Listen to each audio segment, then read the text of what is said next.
One consideration that you might have is that you want to have two different colored glazes side by side, but you need to dip or pour it. And how do you control that when you have lines that are not conducive to a straight dip or pour? So I am going to use latex on this area here, because I want this area right here to be a different color. And so I am going to, you can do one of two things. I could latex this and do the other color or colors, or I could latex on either side of this and dip this and then do the interior or the exterior. How to decide which you're going to do, sometimes it doesn't really matter. Sometimes it's the same amount of time, the same amount of effort, and other times it's very clear which is going to be the better way to do it. So I think in order to glaze this and this the same color and this a different color, I'm going to be dipping in the bucket like this, side and flip and side. So I'm going to have an overlap in the middle. I can use my metal rib if I do not want that double thickness line in the middle, because sometimes it can become visible.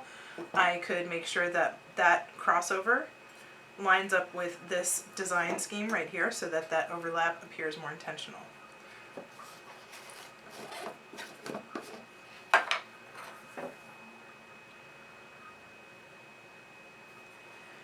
Applying wax and applying latex are very similar. You want to have a decent amount of material on your brush, and you want to pull the brush instead of holding it like a pencil and using small brush strokes. You can see I use small brush strokes to kind of get started, but then I allow the edge of the brush will have kind of a certain amount of material built up on the edge.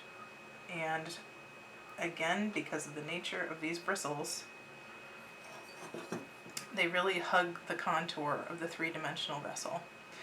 So basically what I'm doing when I do those short brush strokes is I'm taking some of the material that if I just laid down my brush and pushed down, I would probably end up getting latex in areas that I didn't want it, because there might have been too much to do that. But I can spread it out a little bit first and then kind of clean up the outside line, so to speak.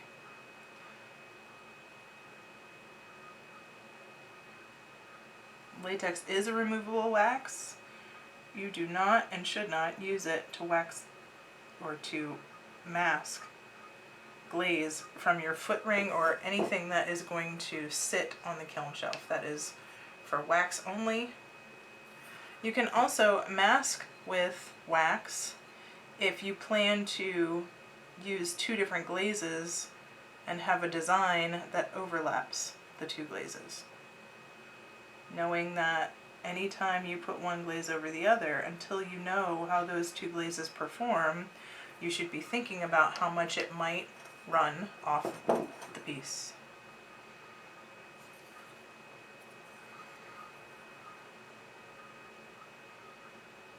Latex is reserved for when you want to have two different colors of glaze side by side, especially on a piece that does not have a straight rim, and especially if that's not where you want to have that side by side design.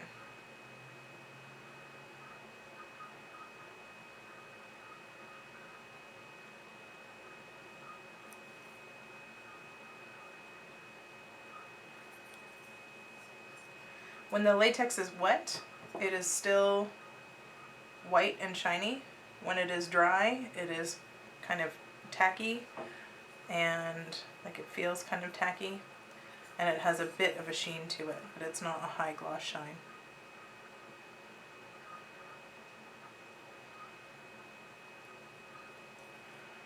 The latex gums up the bristles of your brush a lot quicker than the wax does.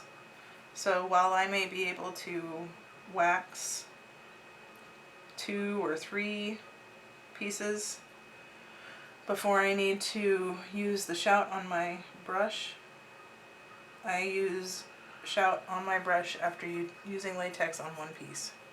After any piece that I use latex on, I use the Shout on my bristles.